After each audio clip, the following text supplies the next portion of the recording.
All right, ready to dive into something a little mind-bending today. Always up for a challenge. Okay, good, because we're tackling decentralized nations. It sounds like sci-fi, right? But there are platforms like SORA aiming to make it a reality. Yeah, it's definitely a hot topic. And we've got a ton of research to break down. Sounds like a plan. So first things first, what are decentralized nations? It's more than just an online community, right? Right. It's a pretty radical departure from traditional nation states. We're talking communities built around shared ideas Okay. and using blockchain to, well, pretty much run everything. Governance, economies, the whole shebang. So no more physical borders. Exactly. Membership is open to anyone, anywhere. So like, I could join a decentralized nation dedicated to, say, renewable energy, even if I live in a place that's all about fossil fuels. Precisely. You'd be collaborating with people worldwide, regardless of where they were born or what their local laws are. So no more passport stamps in this world. Not in the traditional sense, no. Okay, I'm starting to get the picture. But this all sounds pretty futuristic. How does it actually work? I mean, we hear blockchain, but it's not magic, right? No, not magic, but it is pretty revolutionary. Think of blockchain as a digital ledger, but one that's spread across a whole network of computers. Right. That makes it basically tamper-proof. Every transaction, every vote, it's all recorded and verifiable by everyone. Ah, so no more shady dealings or backroom deals. Much harder to pull those off, at least. Okay, I can see how that builds trust, but we're talking about building entire economies here, governance systems. Is blockchain really that powerful? What are the tools that make it all work? So there are two key pieces. You've got smart contracts and then tokenization. Okay. Smart contracts are like self-executing agreements. Written in code, of course. Oh, that makes it sound complicated. It is under the hood, but the user experience can be really simple. Think of it like this. You cast a vote in a decentralized nation. A smart contract automatically tallies that vote, ensures it's counted accurately. Oh, I see. So no more hanging chads or ballot box stuffing. Exactly. And then tokenization, that takes things a step further. It turns real-world assets like voting rights, property, even ideas, into digital tokens that can be traded on the blockchain. So it's like taking something physical and turning it into, like, a digital coin. Exactly. Makes transactions super fast, super cheap, and importantly, more secure. Wow, this is a lot to take in. So how does SORA fit into all of this? What makes it special in the world of decentralized nations? SORA is specifically designed to make this whole thing, actually work. They provide the infrastructure, the tools, but the big focus is on decentralized governance. Users, by holding and staking these XOR tokens, they get to have a direct say in how the whole SORA ecosystem evolves. So it's not just some company calling the shots, it's the users who have the power. Exactly. And here's where it gets really interesting. SORA is built on the same tech that powers Polkadot and Kusama, which are all about connecting different blockchains. Wait, hold on. You're saying different decentralized nations built on SORA could actually interact with each other, like a whole network of these communities? That's the vision, a truly interconnected global network. Okay, my brain is officially in overdrive. This is huge. But doesn't this all just become like a playground for the wealthy? I mean, those who can afford to hoard tokens control the votes? Yeah, that's a legitimate concern. But SORA is working on ways to address that. Tokens aren't just about transactions. They are key to the governance and the incentives built into the system. So by staking those tokens to get voting power, users are encouraged to actually support proposals that benefit everyone. Because a successful ecosystem makes their tokens more valuable. Precisely. It's a long game, not a quick cash grab. Plus, SORA is looking at other mechanisms to keep things fair. Reputation systems, Right. voting mechanisms. It's all about finding that balance between individual freedom and the well-being of the whole community. All right, I think I'm starting to get it. This is a lot more than just some techie experiment. We're talking about reshaping how we think about nations and citizenship. Right. It's definitely a whole new way of looking at the world. We've covered the basics, the what and the how of decentralized nations. But next, we got to dive into the why. What's the real-world impact of all of this? Does it actually make a difference? Let's get into it. All right, gotta admit, my head is spinning a bit after that first part. Yeah, it's a lot to digest. Decentralized nations, blockchain, tokens, it's like a whole new language. It is, kind of. But once you grasp the basic concepts, it starts to make sense. Okay, I'm getting there. But let's talk about the why of all of this. Why are we even talking about decentralized nations? What's the big deal? It's not just about the tech, it's about the potential to solve some real-world problems, the kind of problems that traditional nation-states haven't been able to crack. You're talking about, like, inequality, Yeah. poverty, lack of opportunity. Exactly. The current system, it's built on this idea that where you're born determines your destiny. SORA and decentralized nations in general, they're trying to challenge that. So it's not just about building a cool new tech platform. It's about creating a more equitable world. That's the goal, at least. One of the key areas they're focusing on is financial inclusion. Okay, we touched on that earlier, but how does that actually work? Well, we talked about how blockchain cuts out the middlemen, right? Banks, governments, all those institutions that control access to financial services. Yeah. Decentralized exchanges built on Aura, they allow people to trade crypto directly without needing a bank account or a brokerage firm. So anyone with an internet connection can participate in this global financial system. Pretty much. And that's a game changer for those 1.7 billion people worldwide who are unbanked.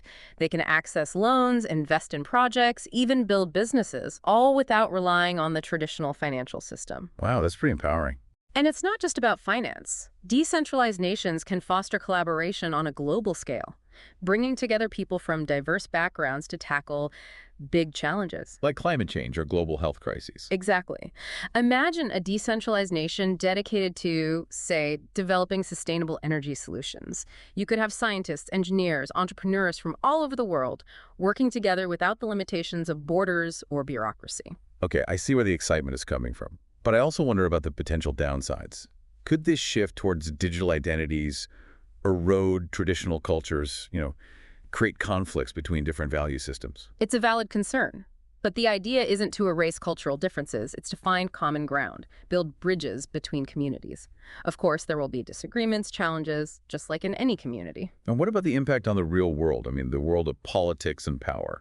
Are we talking about the end of traditional nation states? Some people think that's a possibility, but I think it's more likely that we'll see a period of coexistence, maybe even some cross-pollination of ideas. So governments might start adopting blockchain technology to improve their own services, become more transparent, more efficient. Exactly. It's not necessarily about replacing existing systems, but about creating new options, new ways of organizing. Okay, that makes sense. Yeah. But let's be real, most people aren't going to jump into this world just because of some abstract ideals. What's the incentive for the average person to get involved? It's about more than just holding tokens and hoping they go up in value. It's about actively participating and shaping the future you want to see. So, voting on proposals, contributing to projects, building new applications. Exactly. And also educating others, spreading the word, building a community around these ideas. It's about taking ownership, right? Not just being a passive consumer, but an active creator. That's the heart of it. And that's what makes decentralized nations so exciting. They give people the tools to build something better together. Okay, I'm sold on the potential. But let's talk about the risks. We hear about scams and hacks in the crypto world all the time. How do we know this is a safe and stable system? No system is perfect, of course, and security is always a concern. But blockchain technology is constantly evolving, becoming more secure and more sophisticated. It's a bit of an arms race, then. In a way, yes. But one where the good guys are making progress, and we have to remember that the traditional financial system isn't exactly immune to scams and hacks either. True enough. But what if this whole decentralized nation thing just doesn't work out? What if it's all just a utopian dream? That's always a possibility. But I think even if decentralized nations don't achieve everything their proponents hope for, they will still have a profound impact. How so? If they don't succeed in creating this new world order, what's the lasting value? They're forcing us to rethink our assumptions about governance, about citizenship, about the nature of community. They're pushing the boundaries of what's possible and inspiring a new generation of innovators and changemakers. So even if they fail, they'll leave a legacy of ideas and innovation. Exactly. And who knows, those seeds of change might sprout in unexpected ways. Okay, that's a hopeful perspective. Yeah. But let's get back to SORA. What are some of the challenges they're facing as they try to build this borderless future? One of the biggest hurdles is regulatory uncertainty. Governments are still trying to figure out how to classify and regulate cryptocurrencies and blockchain technology. So there's a risk that regulation could stifle innovation or even shut down these platforms altogether. It's a possibility, yes. But I think as regulators gain a better understanding of the technology, we'll see more balanced and supported frameworks emerge. It's a conversation that needs to happen, for sure. Absolutely. Yeah. And then there's the challenge of scalability. We talked about how blockchain can be slow and expensive, especially when there's a lot of activity. Can these platforms really handle a global community with millions or even billions of users? It's a valid concern, but SORA is built on Substrate, a technology designed specifically for scalability and efficiency. They're anticipating future growth and building a system that can handle the demands of a global community. Okay, so they're working on the tech side, but what about the human element? How do you get people to actually use this technology and participate in these decentralized nations? That's where education and community building are crucial. SORA is working hard to make the technology more accessible, creating user-friendly interfaces, developing educational resources. So it's not just about building the tech, it's about making it understandable and usable for everyday people. Exactly. And it's about fostering a welcoming and inclusive community where people feel supported and empowered to participate. Okay, I'm starting to see the bigger picture here. It's not just about the tech, it's about the people, the community, the shared vision. That's it.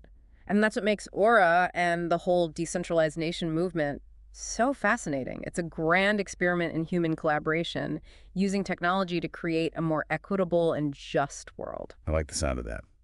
But we also have to be realistic. There are challenges, risks, uncertainties. Of course, nothing is guaranteed. But the potential is definitely there. Absolutely. And that's what makes it worth exploring, discussing, debating. All right, we've covered a lot of ground here. Yeah. So it feels like we're just scratching the surface. I'm ready to see how this all plays out in the real world. Are there actual examples of SORA and decentralized nations making a difference right now?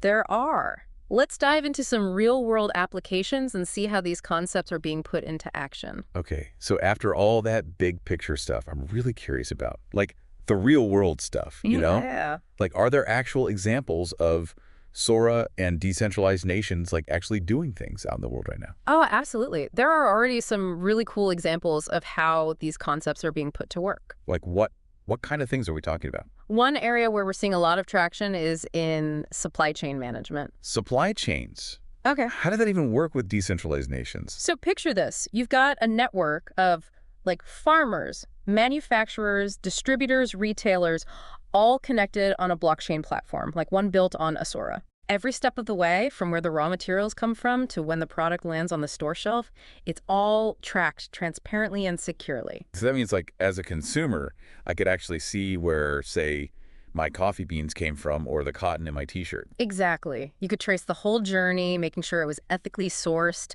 fair trade practices, all that good stuff. That's pretty cool. What else? What other real-world applications are there? Another big one is decentralized finance, or DeFi. DeFi, right?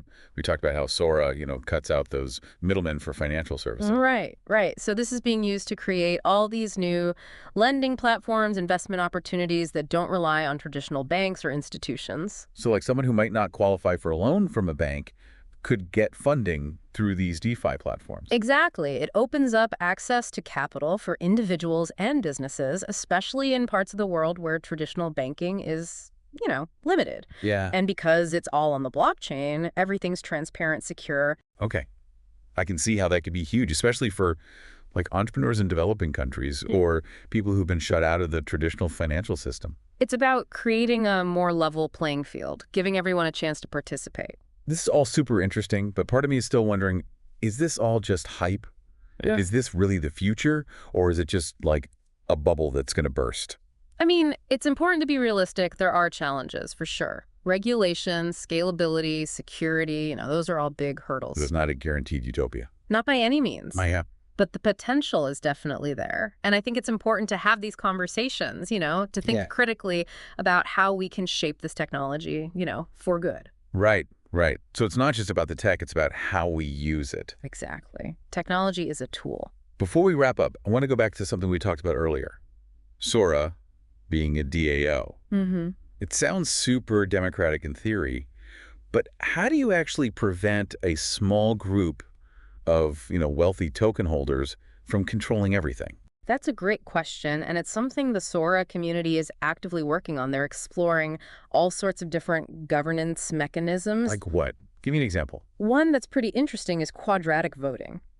It basically gives more weight to smaller token holders, so it helps to prevent that tyranny of the majority kind of thing. So it's not just one token equals one vote. Nope. They're trying to make sure that everyone has a fair say. I like that. Okay, so we've covered a lot of ground here. Decentralized nations, blockchain, SORA, DAOs. It's a lot. A lot to wrap your head around. But it's been an incredible journey. I feel like I have a much better understanding of what this whole decentralized world is all about. Good, good. It's an exciting space, that's for sure. It is.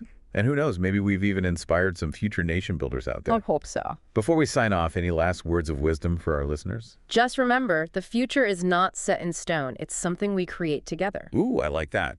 Decentralized nations, they might not be the perfect solution, but they do give us some really powerful tools. To build a better world. Exactly. A world that's more equitable, more connected, more resilient. I love it. Well, on that note, we're going to wrap up this episode of The Deep Dive. Thanks for joining us on this wild ride. And remember, none of this is financial advice.